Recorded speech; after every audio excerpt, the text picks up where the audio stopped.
Hey guys, this is Miss Arlequin, and in this lesson we are going to be looking back at the story The Chaser in order to identify and explain the different types of irony that the author uses. So make sure you have your copy of The Chaser out in front of you, as well as your copy of the irony chart. All right, so the first thing we're going to do is we're going to review the three different types of irony. First, we're going to start with verbal irony. Verbal irony is, of course, the one we always think of first because sarcasm is a form of verbal irony. It's when you say one thing, but you actually mean the opposite. Now, of course, people, again, associate verbal irony with sarcasm, but that is only just one type of verbal irony. Basically, anytime you say one thing, but you really mean something else, usually the opposite, that's an example of verbal irony. So when you get into a car wreck and the passenger says, wow, you're a really great driver, you know they don't really mean you're a great driver. Great drivers don't get into car accidents, especially if you're the one that caused it. And so they are being sarcastic, which would make it verbal irony. But verbal irony doesn't just have to be sarcasm. Basically, anytime a person, again, says one thing but they really mean something else is verbal irony. So frenemies will often use verbal irony.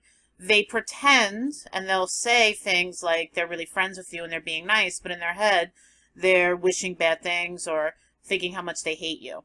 So when you're reading a story and you have dialogue and you think it might be verbal irony, you're going to want to ask yourself, is the character saying one thing, but they really mean something else or they mean the opposite? All right, so next is situational irony.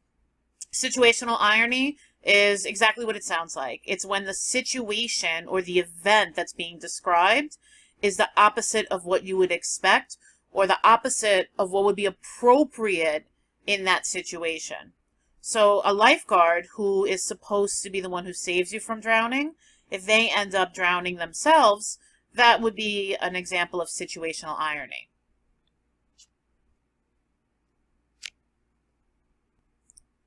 All right, and our final type is dramatic irony. Dramatic irony is a very fun type of irony. It's why they use it a lot in soap operas and horror movies or horror stories. It's when we, the audience, or the reader, know something that the characters do not. So it's that feeling of suspense, it's that feeling of anxiousness when you know what is happening and the character doesn't. Like the character's going into that scary room and you know the killer's hiding in it and you want to yell at the screen and say, don't go in there, the bad guy's in there. But of course they don't know what you know, so they're going to make these stupid decisions. They're going to walk right into danger. Or they're going to say things that make them seem foolish. Like you know that the character is being cheated on and they're constantly telling their partner how much they love them and you're like, oh, you're so stupid. Well, yeah, that's dramatic irony. They don't know that they're saying something foolish. We know because we have more information than them. All right, so now when we are reading a text, it can be fairly simple to identify when something's ironic, a little bit more difficult when we have to figure out exactly what type it is. So we usually want to go through a kind of process of elimination strategy. If it's dialogue, then that's a pretty good clue that it could be verbal irony, but not all dialogue is verbal irony, obviously, so you got to really figure it out. If somebody's speaking, then you got to ask yourself, do they really mean what they're saying or do they mean the opposite? If no, then it's not verbal irony. If they mean exactly what they're saying, eliminate it. All right, so once we've eliminated verbal irony, then we can try to determine if it's dramatic irony or not. So for dramatic irony, you would want to look at the example and you would want to ask yourself, do I, the reader or the audience member, know something that the character doesn't? And then if I do know something that they don't, do I now see that the character is behaving foolishly or that they're doing things because they're unaware of the knowledge that I have? If so, then it's dramatic. If not, if there's no additional information that I have beyond the character, and it doesn't have to be all the characters, it could be focused on just one, well then it's got to be situational irony because that's the only thing that's left in our process of elimination.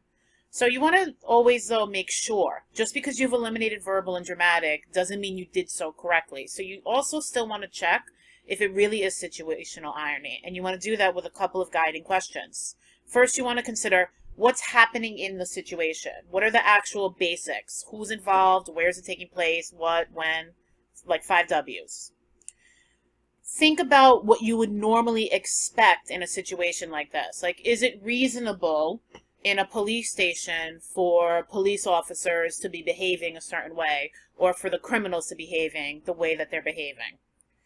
And then you want to think about what's something that's happening that you would not expect to happen in this situation, or that would not be appropriate.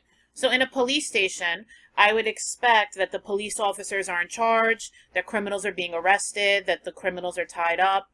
If the police station ends up being robbed by criminals, that would be situational irony, because that's one place where it's not really appropriate. I mean, the cops are there to protect, to serve and protect. It should be potentially the safest place against robberies. So that would be a little bit ironic.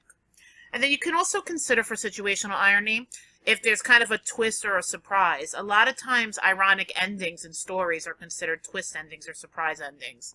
They surprise us when they happen. All right, so now we're going to look at an example from The Chaser. So I'm going to model with the first example. We'll do a practice together with the second one, and then we'll have 2 examples that you will do independently for the rest of the chart. So for the model, I chose text evidence that you see on the screen. Call it a glove cleaner if you like, said the old man. Maybe it will clean gloves. I've never tried. One might call it a life cleaner. Lives need cleaning sometimes. All right, so I'm going to go through the same process of elimination that I just explained to you guys. So I'm going to start off with dialogue. I see that there is dialogue here. The old man is talking. So I have to figure out, what is he saying? And does he really mean what he's saying? So he's talking about the poison, and he says we could call it a glove cleaner. Does he mean that you really could call it a glove cleaner? Yeah, he means that. I mean, is he being sarcastic? Yeah, I guess you could say that it is kind of a little bit sarcastic, right? Because why would you call a poison a glove cleaner? It's almost a joking around kind of thing. Maybe it will clean gloves. Does he really think that it will clean gloves? Possibly. This is kind of hard to interpret. But when he calls it a life cleaner, does he really mean that the poison is a life cleaner? Yeah, he does mean that, because when a poison kills you, it's like your life is getting cleaned. In the way the old man means it, he means that somebody uses the poison to solve a problem in their life, would be cleaning up the problem. All right, so I mean, even though you could argue that this might be sarcastic, it's hard to tell, and it doesn't really seem like verbal. It's not dramatic because I don't know anything more than the old man knows. If anything, the old man has more knowledge than me at this point in the story, and I definitely don't know more than Alan. So it's not dramatic. Is it situational? All right, so what is the situation? The situation is you've got an old man who sells potions, and he's describing his potions to a customer. Now, the particular potion he's describing right now is a poison that can kill somebody. Now, when I think about using a poison to kill somebody, I think that that's pretty serious, kind of creepy, and I find it a little disturbing for somebody to say that lives need cleaning sometimes. I mean, this is a really serious issue. We're talking about murder, but he's talking about it as if it's something as simple or as similar as cleaning your gloves. So that's not really something I would consider appropriate, or something that I would expect from most people talking about murder. So even though there is some verbal irony here, I think this is more strongly situational irony. And again, the reason it is because the old man, again, is describing his poison. He calls it a glove cleaner, which is nowhere near what it really is. And again, when he says that lives need cleaning sometimes, he's talking about killing someone, and you really don't expect such a casual reference when you're talking about murder. Murder is something that's very serious, should probably be spoken about seriously, unless you're a psycho. All right, so let's start with our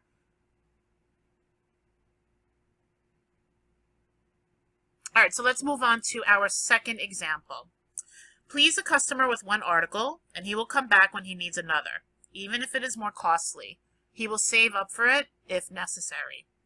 All right, so what type of irony is being used here, and what makes it ironic? Let's start off with just the type of irony. Is it verbal? Is it dramatic? Or is it situational? All right, so we do have dialogue here.